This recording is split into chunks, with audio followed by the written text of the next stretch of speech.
Thank you. Thank you for everybody who got up early, but I have to admit it's nice to be at home, and we are actually more of us together because we are in our own spaces but together. So thank you for the opportunity, for being here and for being interested. Your cyber wellness matters to me, and yes, my focus for the last couple of years has been on cyber safety and security. And I then realized there's a bigger discussion to be had, and besides the fact that I wrote a book about cyber safety and for families, I'm like ready for new stuff. And if we look at how things are developing, this topic is so relevant, and especially in the time that we're in now. So, but before I start with the actual presentation, I need to just quickly say that because you are visiting me in my house today and I'm in yours, I promise I won't ask you to show us what shoes or slippers you are wearing, as long as you are comfortable. But I would like for you to participate if you're open to that, and even switch on your videos if you want, because as you can see, I don't have PowerPoints today. There's no death by PowerPoints. Because we're talking about digital wellness and I'm going to be talking about detoxing and decluttering, I thought I'm going to bring in my paper, my press stick, and emojis. And this is where I need your help, because we all communicate through emojis nowadays, right? You know this guy, and I'm going to ask you if we can work together and use 5 of them. So I'm going to ask participation, and now and then you will have the opportunity to either give me a thumbs up, a thumbs down, a love, or even an applause. I mean, why not? It's quite hectic to look into a green light here, but I know you are there and listening. So are you open and up for this thumbs up thing for me? I'm seeing some. Yay. Thank you. Thank you. Thank you. Yes, we're off to a good start. So, and I might make some reference to, the see no evil, hear no evil, and speak no evil guys. I might make some reference to them as well. And before we talk about some serious issues, I want to ask you to be gentle on yourself, and to please remember that I'm not here to make anyone feel guilty, or for you to throw the technology out the window afterwards, or even to judge anyone else for their cyber or their digital habits. It's really, my hope is that we will all walk away with some new ideas as to how to manage our digital lives and be more in control of what we currently face, and that is screen time management and really working, breathing, and living in this digital world. And take notes. Please take lots of notes. And if there's something that comes to mind, ideas that you want to share, I'm always open for that, because it's always wonderful to hear how other people find coping mechanisms and how they are actually, especially when it comes to kids, how they are managing their kids on screen time and gaming and so forth. So I want to invite you for that. And then if you're open to it and interested, you can send me a mail afterwards to author@rianette.com, and then I'll send you a one-pager of all the stuff that I'm talking about today. So it will include just a quick overview and something practical that you can discuss at home and even at the office. So I hope that you can send me that email. So yes, now I'm going to use, like I said, my paper, my press stick, and my passion to share 4 life-saving topics and aspects with you. The number one is our cyber wellness. What is it, and what does it entail? What does it actually mean? Number 2 will be around why it has a why it will cause a ripple effect if we don't look at our digital habits. And then how are we going to do this? So I'm going to share with you how to do a digital declutter and then digital detox steps. So I hope you're ready, and please feel free to type some messages. And like I said, this is a nice interactive session. So let's go. There where you are, and you've got your coffee and you're chilled and you feel this lockdown heaviness on us still. Yes, there are changes that's coming, and it's wonderful. But imagine at this moment, I announce lockdown is over and you can unlock your door and go anywhere you want and do anything you want. Think for a moment, what would you do? Can we answer? Yes, please. I would go to the Kruger Park and I'd stay there for as long as I could. Oh, please take me with you. Unfortunately, to an extent, I'd be socially isolated again, but it's what I need. It's interesting. It's interesting that you say that. Is anyone else willing to share? I'd go visiting with friends and neighbors and family and go to restaurants and socialize with them. Fantastic. I'm so thankful that you said that, because I am thinking about the beach and standing there with the sand between my toes and the wind in my hair, and I can smell the salty water and hear the crashing waves, and yes, just experiencing the free openness and freshness of it, and of course with my loved ones. But I can almost bet you that no one thought of something that's got to do with a screen or watching another series or staying indoors where we are right now. And I think if we really look at how we how we've had to cope during this COVID time, it's actually shown us not just our dependency, but also the amazing opportunities that we do get through social media and the internet. Think about how we are staying on top of everything, and the fact that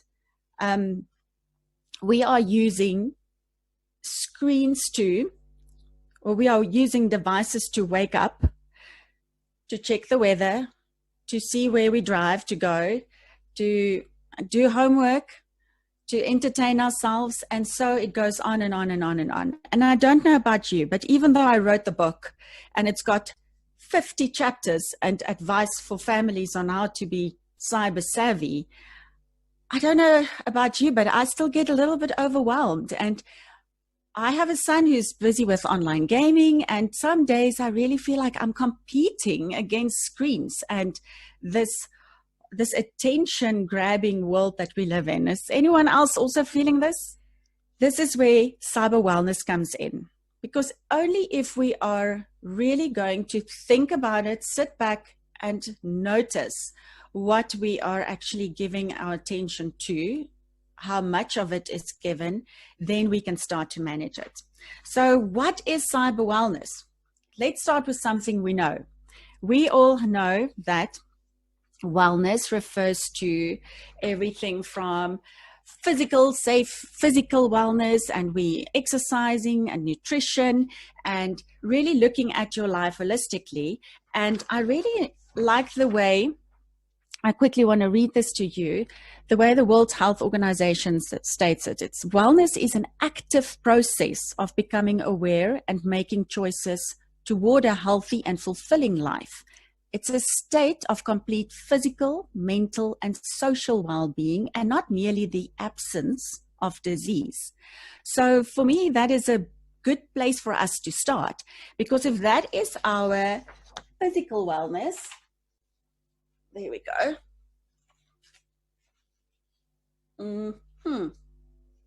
If that's our physical wellness, then what is cyber wellness all about? It's the same areas of our lives that if we don't sit back and think about it, everything is being impacted and we don't realize that. From a spiritual point of view, it would be interesting to see how many churches have gone online and might stay online, and how our spiritual lives have been impacted by our digital lives. I mean, Steve Briggs was speaking once about, how our spirituality and the digital space is being connected and the impact of that. Then, of course, our physical well-being. Think about the sitting down, and people might become a bit more lazy, but then on the other hand, we are using cyber and digital tools to do exercise. It's wonderful to see how many yoga instructors and personal trainers have during this time gone online and taught so many other people that they didn't usually have access to. Then, of course, our emotional well-being. this one we can talk about for days. Everything from cyberbullying, the negative sides and the harsh realities of being online, right through to the amazing opportunity it gives us to connect with each other and to stay in contact. I think it was very exciting for me in the beginning of lockdown to see how people are connecting through Zoom calls, not just for business, but with family. And think about it. If it wasn't for that, when would we have seen them? If it, all of a sudden people got to get together, they had a reason to really connect with people from afar and even near. So those three elements is just a start for cyber wellness. And then we look at our intellectual side. I'm sure this audience, because you are here on a Friday morning, you are intellectually rich and excited about opportunities that are afforded to us through the edX's and all these platforms where we can do online training through Harvard and many other reputable organizations and institutions. And even though it's a great thing, it could become all-consuming. I don't know about you, but I am very curious and I love to learn, and it can easily also grab your attention in a way that you are neglecting your other responsibilities and wellness. And in this category, I guess for some people, gaming would also fall into that.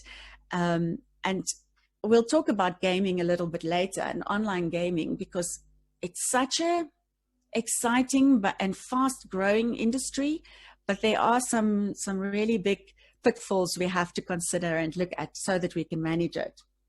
And then, of course, environmental. There are ways for us to measure how we are actually impacting our planet and our beautiful skies through all the satellites and everything that we do from a digital point of view, from the fiber optic cables that are laid under the ocean, right through to the skies. And on the one hand, some might say there are negative things that we need to consider. On the other hand, it gives us the opportunity through social media to actually connect causes and to raise awareness. If you think of hacktivists, so it's hackers who are out there to actually take an important cause and create awareness for that, and it's usually social issues, then these hacktivists and other people are using platforms like social media to really put the spotlight on things like global warming and so forth. So it's got the pros and cons, right? And then, of course, our relational well-being and how we interact with people. Now, this is something I'm very concerned about.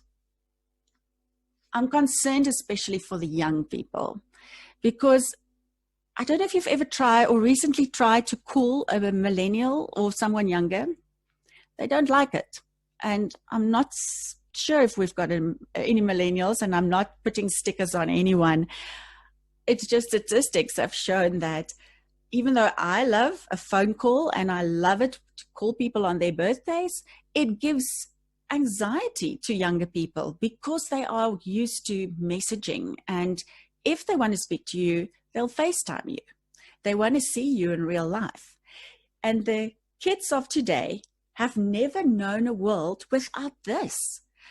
They will never know a world without FaceTime, without us, being able to connect in an instant with anyone around the globe. And had you told us 10 years ago we would be connecting like this today, I guess in some ways we would have agreed it is cool, but there are many things happening right now that we probably would have been like, oh, I don't know if I would adapt and adopt that technology because I like face-to-face.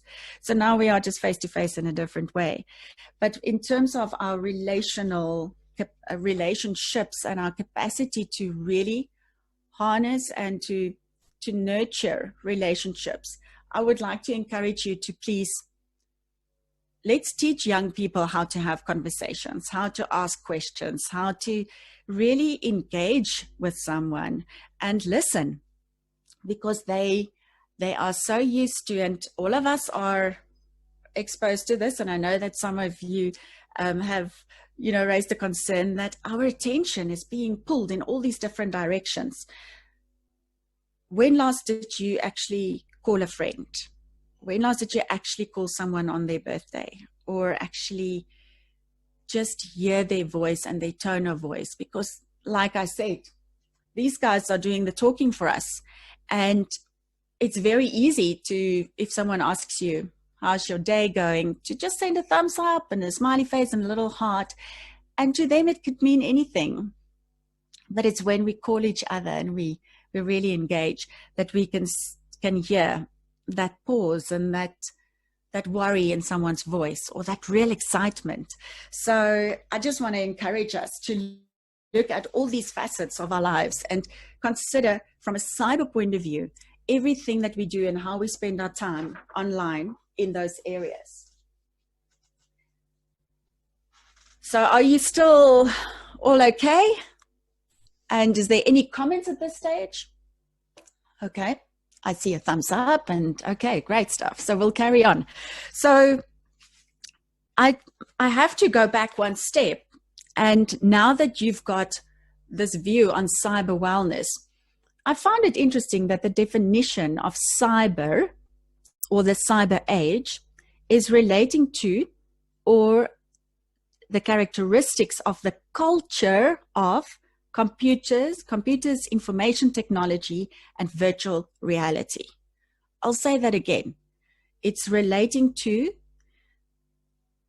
and the characteristics of the culture of computers. Have you ever thought of computers having a culture, or virtual reality having a culture? And it's an abbreviation from a word that was first started to use in the 1980s called cybernetics, which is the science of communications and automatic control systems in both machines and living things.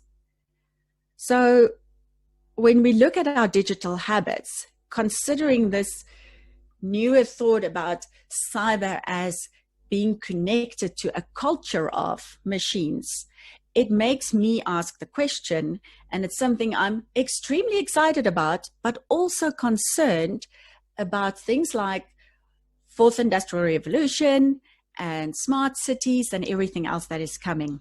So it's nothing to be afraid of. It's just, we need to be ready. We need to understand how we are being impacted and be in control. So what's the big deal, and why should we worry about this? And why should it be at the top of our priority list? I think it's clear to see that it's not a separate thing. In the past, and even I would say 5 years ago, I could talk about our digital and our physical lives, but now everything is integrated. Everything that we need to transact, communicate, even like I said, the way we wake up is in a way managed by something digital. And this has a ripple effect on everything that we do, and not just our online identity anymore, but our identity in the real world.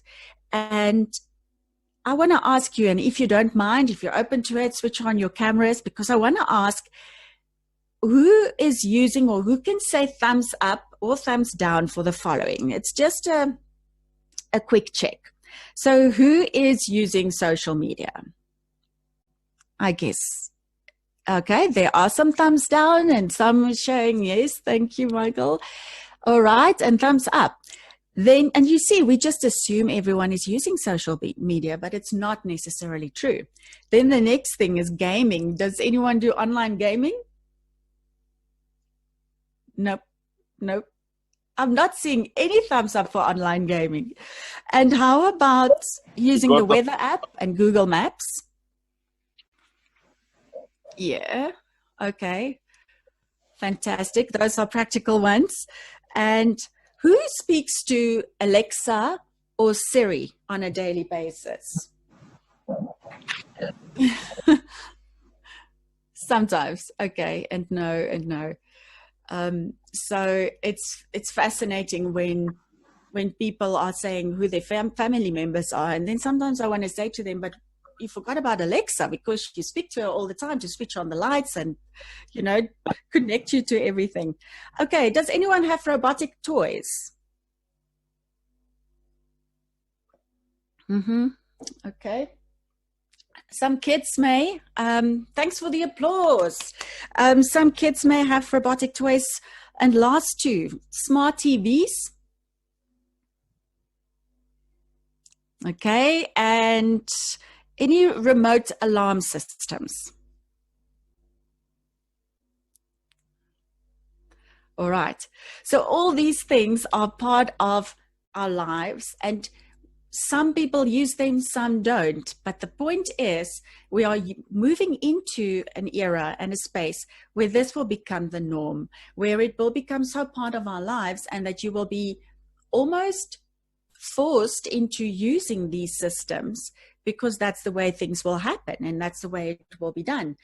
For instance, with young people who are using social media to communicate, if we don't or if we don't understand that their identity is being formed online as well as offline, then we are missing a big portion of their stress factors, because that's where they need to actually build rapport and build an identity, because that's what they are seeing as their future and the way they are alive. Without a digital identity, a young person feels like they don't exist. And with all these things that we've just mentioned, it's just interesting for me to think about, if this is what we have now, what does the future look like? And we need to consider this from a personal point of view, me and my boundaries and my cyber wellness and my actual wellness, and how do I look after myself and then our family and then our colleagues and our professional environment. I'm really concerned about businesses at the moment, and I've actually developed a corporate cyber wellness program, because I'm hearing and seeing so many people in companies, and I mean, my husband is also working full-time now from home, obviously, but it will probably stay like that for the rest of the year. They are struggling to deal with this new normal, and in a way company cultures are changing. So how are we actually looking after our team members and our colleagues from that point of view? So like our safety is a very, very important topic, and as I mentioned, I can talk for days on just cyber safety and how to protect yourself. That's the one big area that we need to consider when it comes to our cyber wellness. The next thing is digital addiction to social media, screens, gaming, pornography, everything else that is available through digital technology for us. So addiction is a big thing, and the World Health Organization, and I would like to just refer to an article that was published by the World Economic Forum as well, is that gaming disorder has been classified, and it's the inability to stop gaming. And it's been put into the International Classification of Diseases. So there are these pitfalls that we don't necessarily see until you're in it and you are stuck in it. And this is where we have to guide young people, because they are on using technology as part of their lives. They don't see it as a separate thing. We have to guide them. And then the other thing that is so important is our self-image. We have to remember the safety, the addiction, and our self-image. It's so hard to not compare yourself to what you see happening online, especially if you're on social media and Instagram and so forth. And I want to mention this film. I've got a poster here. It's called The Public Figure Film, and I encourage you to go and watch it. It's available online. And in this film, it's an international documentary. And the reason why I have the poster is because I'm actually in the film, and I was so thankful to be featured, because they looked at public profiles and influencers from around the world, and they had Benang from South Africa in the film as well. And they looked at Instagram followers and how public figures are pressured and actually addicted to what they do. if you look at the reality of being a public figure, let's just go into their world for a moment. Now, let's just confirm. A public figure is someone with hundreds of thousands of followers.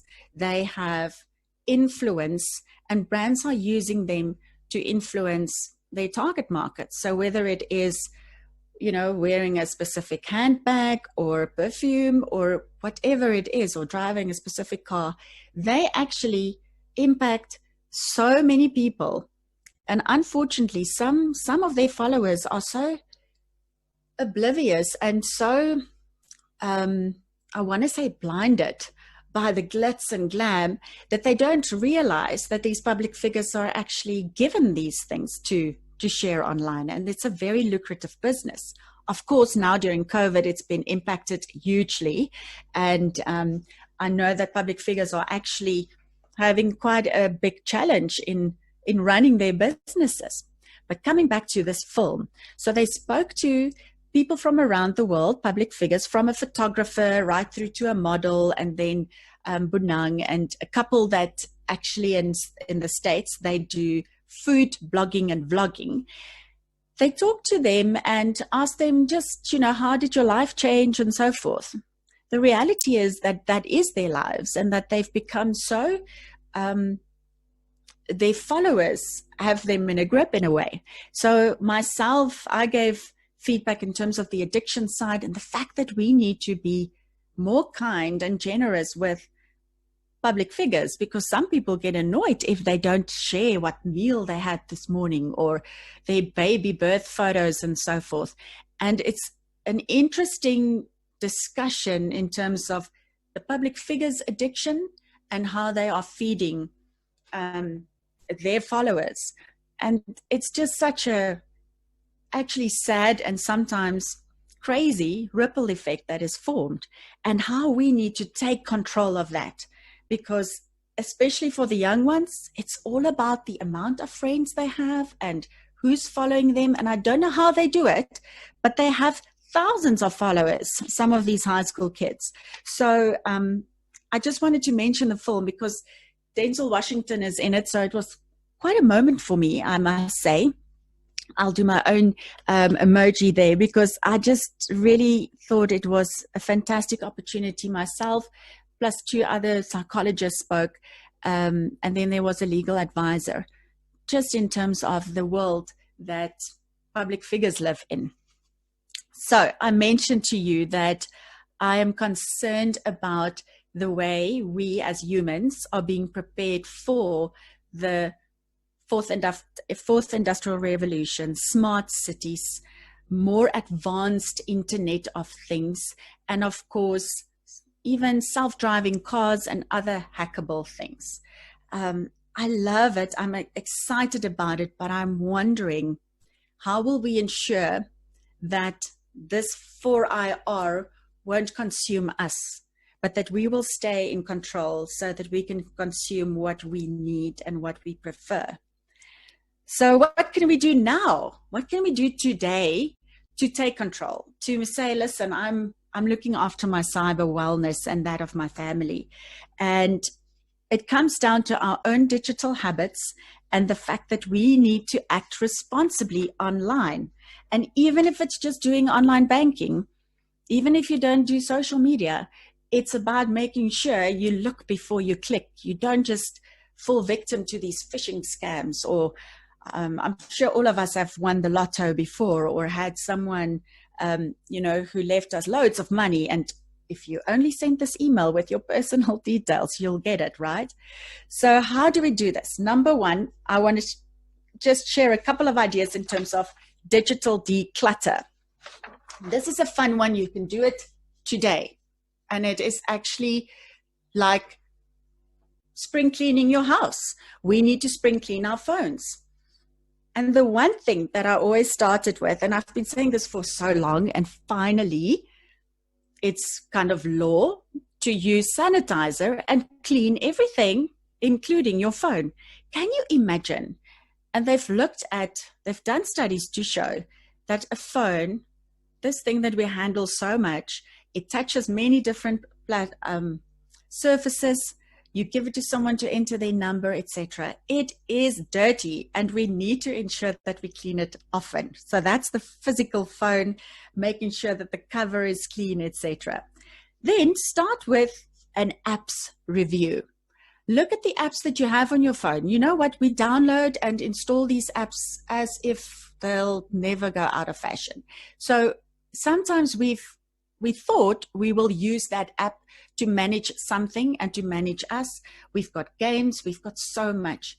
Rather go and check out the list that you have and delete the ones that is either taking up too much of your space or you're taking too much of your attention.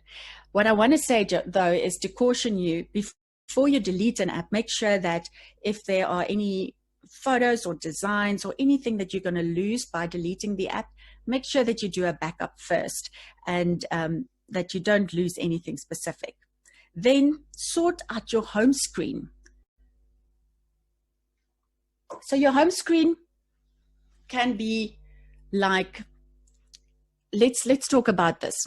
I'm sure many homes have that drawer.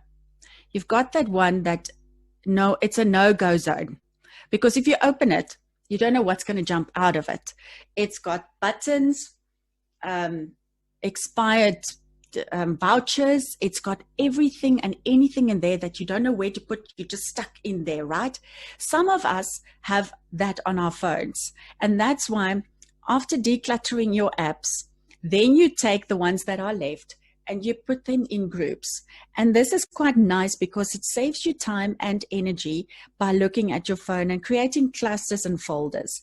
And then hide the time wasters. So for instance, you might find yourself when you pick up your thumb goes to WhatsApp immediately. You know exactly where it is.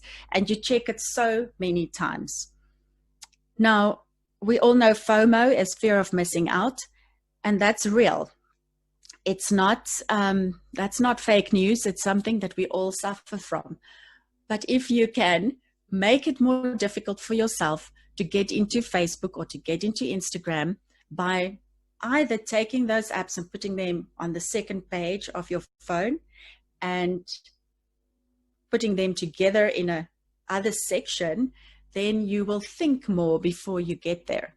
Or better yet, if it's really a problem and you feel like you are spending too much time on social media platforms, you can always delete the app and go the long route through the internet.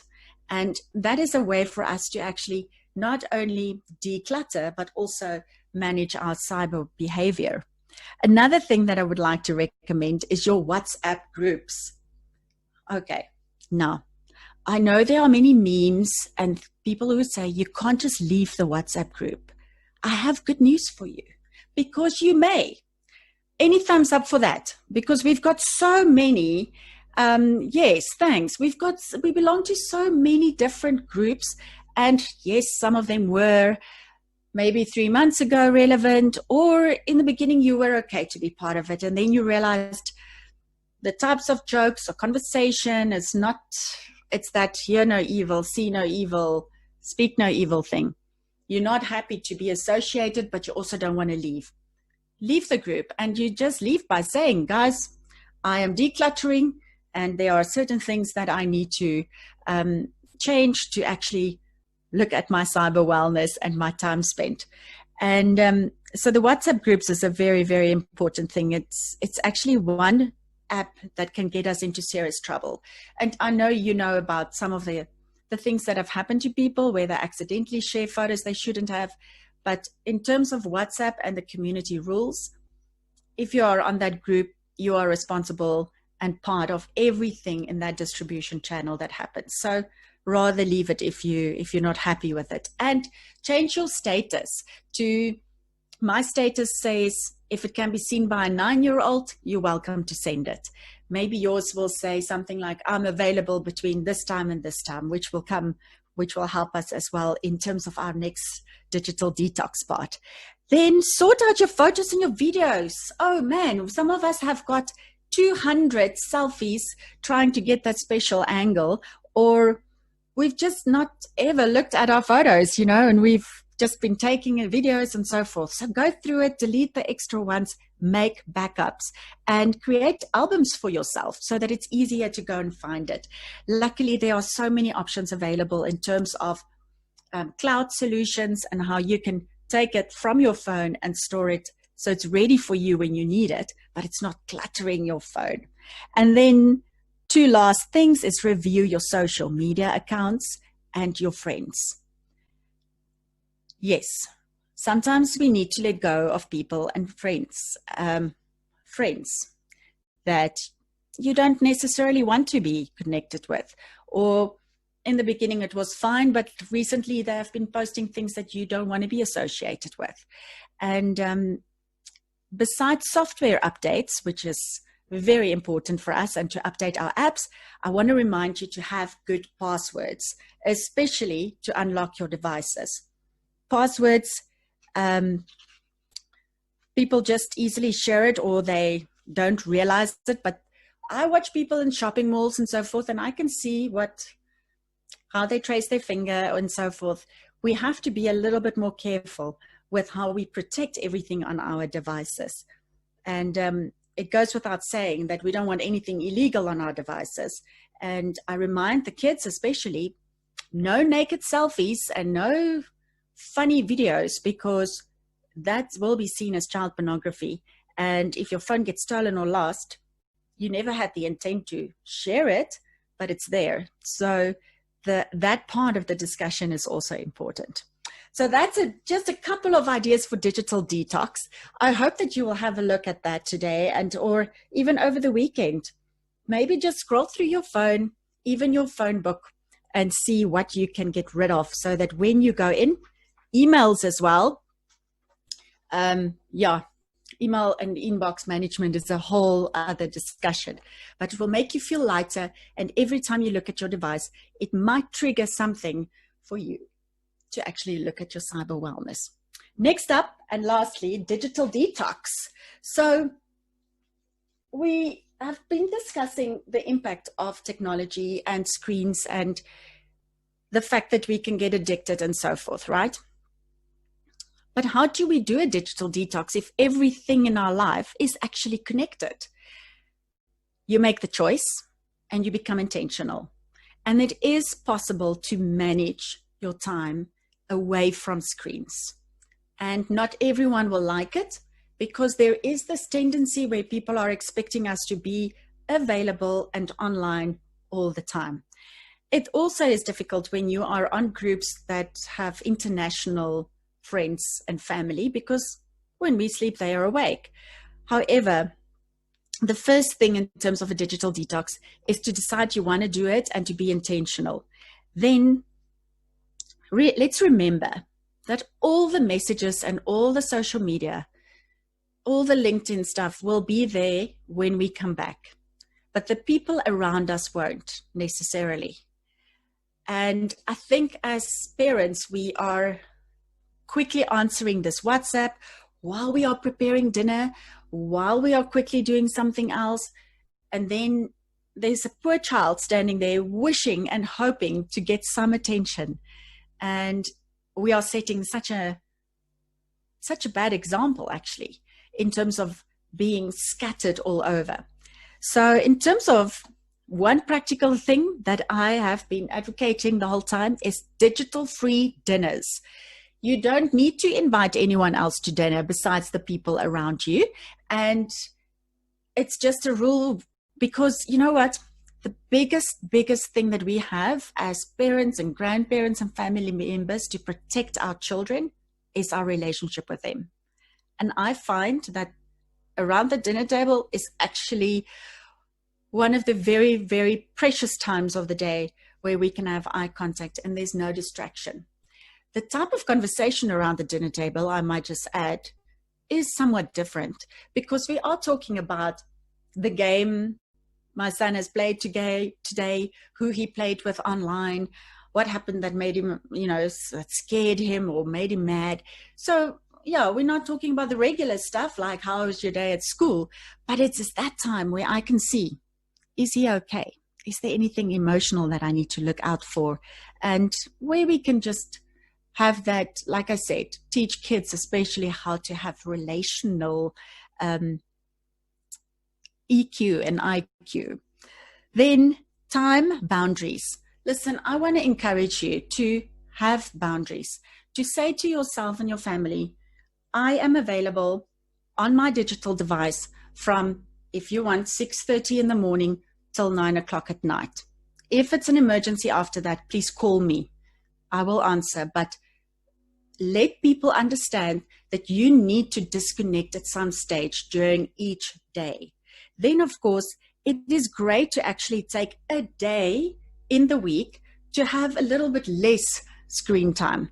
Now, this is where it's been challenging because even on a Sunday, we now watch our church service online. So it's not necessarily a digital free Sunday. But maybe you just say, for that day, I'm not doing social media. For that day, I'm not going to answer my WhatsApps. Anything that you can do to protect your brain and your mind just for a certain amount of time.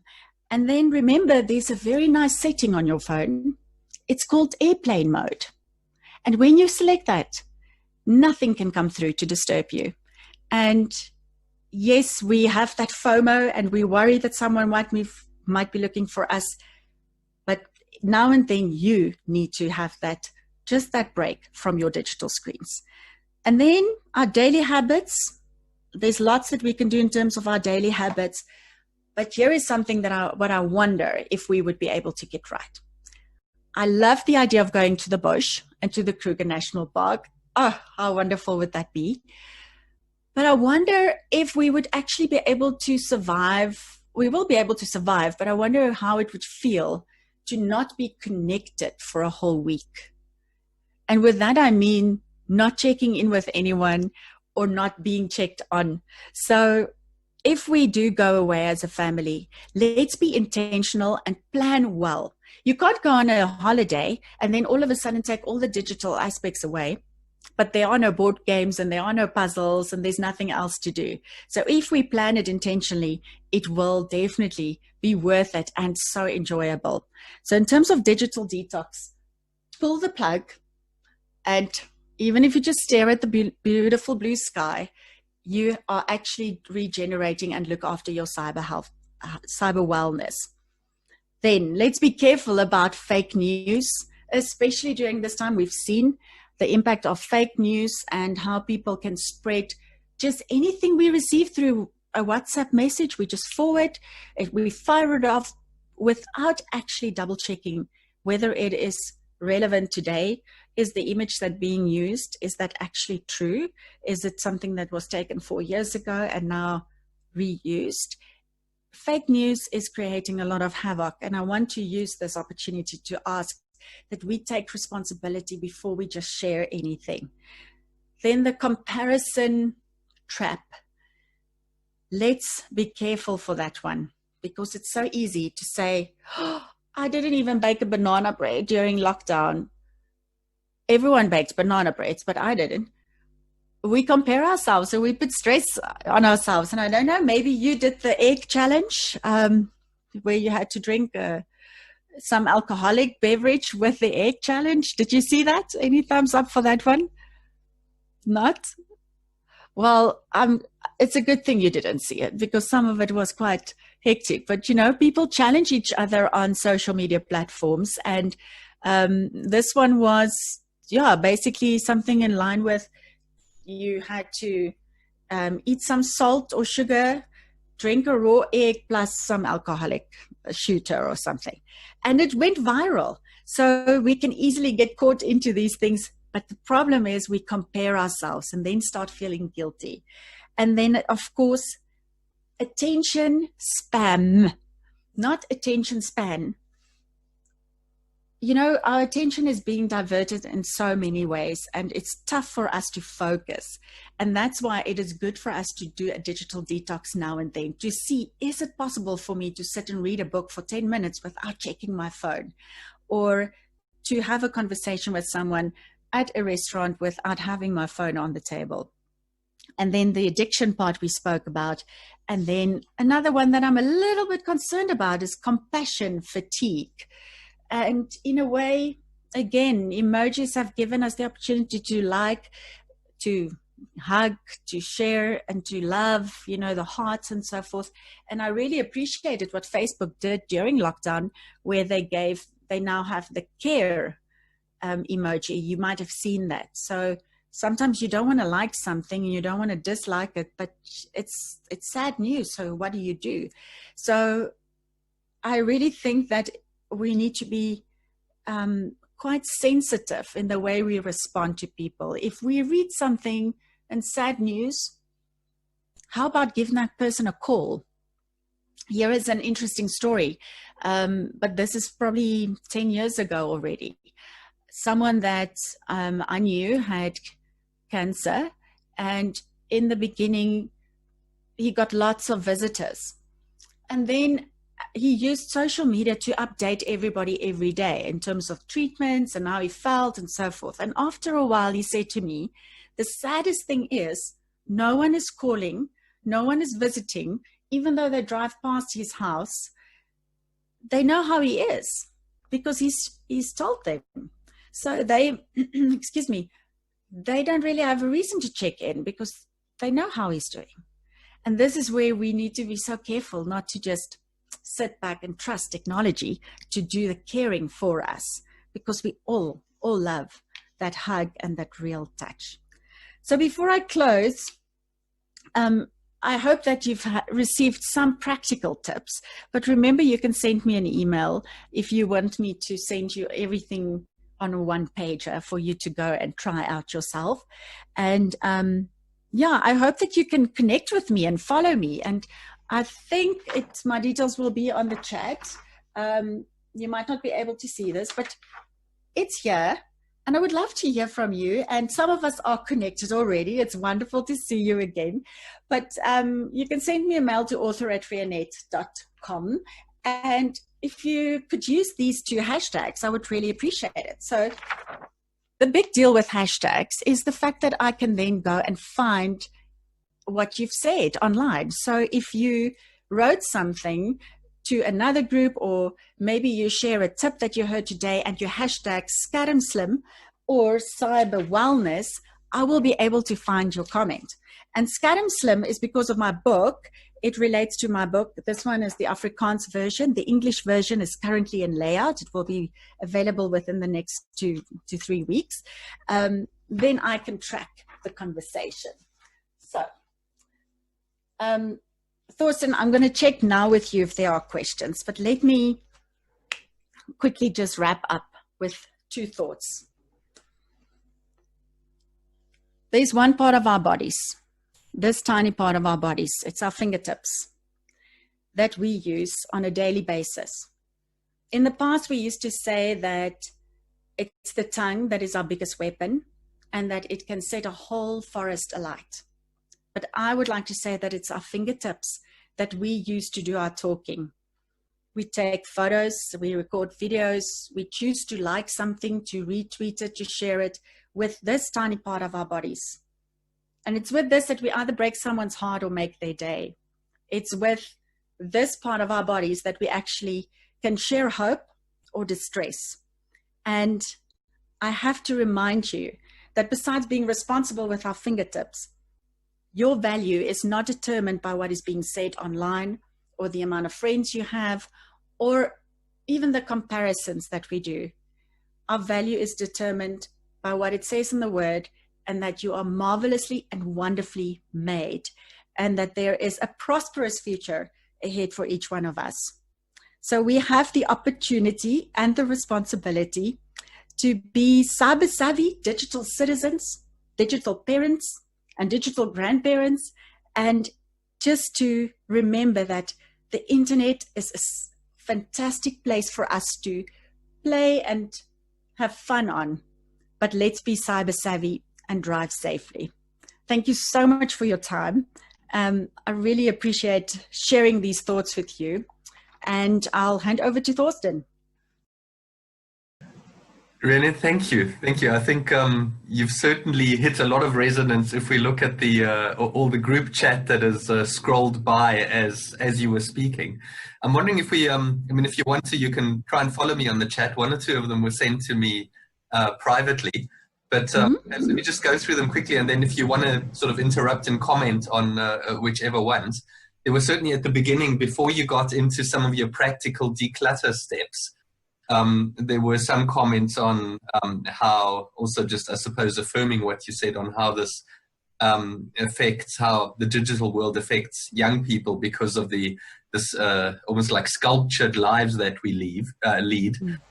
Also, one person made the point that those who refuse to embrace technology at this time has become completely isolated, and is thinking particularly of older people or of people who have affordability issues of data, right? Yes. And then there were quite a few, additional either questions or comments when you got to your digital declutter. So someone said, apps are part of the operating system, so I don't know which ones I can safely delete. Someone else said, I can't delete Facebook. I think on that one, I mean, if you're not sure about something or can't delete it, just hide it. If you have the, folder options, put it in a folder. Yes. Message alerts. I think that certainly to me has been a good one. I've totally shut up my WhatsApp. Okay, it doesn't vibrate, doesn't make any visual signal. Someone else said I switched off the blue tick read notifications, blocked automatic group adding. Now there's an interesting one. I didn't know that that can be blocked. One person asked, if you have FOMO, it's very difficult to return after a detox tech break, and you find out the things you missed. Do you want to engage that? That's a real issue, and I met someone who actually missed a whole weekend at a beautiful resort with grandparents and the whole family when she found out that there's no Wi-Fi. She just said she can't go because she can't be offline for that long. So it is a real issue. And I think something that I find difficult is when I come back from a detox, then there's so much to go through that you almost, it's like when you go on holiday or leave, you come back and you need to go through all those emails again. And one way to deal with that is to come back and say, hi, I'm back. If there's anything very important that I missed, speak to someone specifically and ask them, what you should know, and just blue tick all the messages so that you don't go through it. So on the one hand, FOMO is a real big deal. And that's why I think if we are more careful in terms of who we lend our ears to and what we are willing to give our attention to, then at least there's less of that. And then the other thing in terms of blue tick, it's quite interesting because the World Economic Forum also published an article that looked at how these digital platforms are grabbing our attention and keeping us, hooking us in. And the blue tick thing is one of them, because we wait to see that there's 2 check marks. Okay, it's delivered. And now we wait for the blue tick. And someone said to me once, I can't believe you just blue ticked me. I was like, what do you mean I blue ticked you? It's like, you didn't even answer. And I said, well, I haven't had a chance to respond to your message, but I did read it. And I felt quite taken aback, because it's like, if you don't respond immediately, it's seen as rude. So now, it's putting so much pressure on us and people. And that's why I say we have to be quite strict in terms of these are my boundaries. And I have to admit, in the beginning, not everyone liked it when I put some boundaries in place, but they got used to it and now they respect it. So I'm open to suggestions on how to do this better. So anyone who wants to share is welcome. So at this stage, because we're on 8, let me again just allow people to leave that do need to leave. But then, Rianette, if we can have you for a few more minutes, that'll be great. But Rianette, officially thank you to give us for giving us a very practical and I suppose, in many ways also just a challenge, right? Like, do this thing, it's good for you. It's part of your wellness. So thank you for just almost like making that link, especially at lockdown time, between CyberWellness and, well, that it is actually a part of our holistic wellness. and an increasing part, and especially in lockdown, I think, all of our, I think, relationships with the screen and with digital have changed during lockdown. So thank you for just practically taking us through some of that and making the time for that.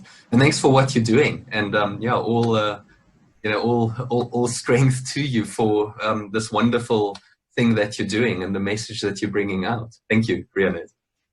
No, it's my pleasure. Thank you. And I just want to say thank you to everyone who attended. I see some very special and familiar names, and I don't think they will appreciate it if I put them on the spot, but I just am very thankful.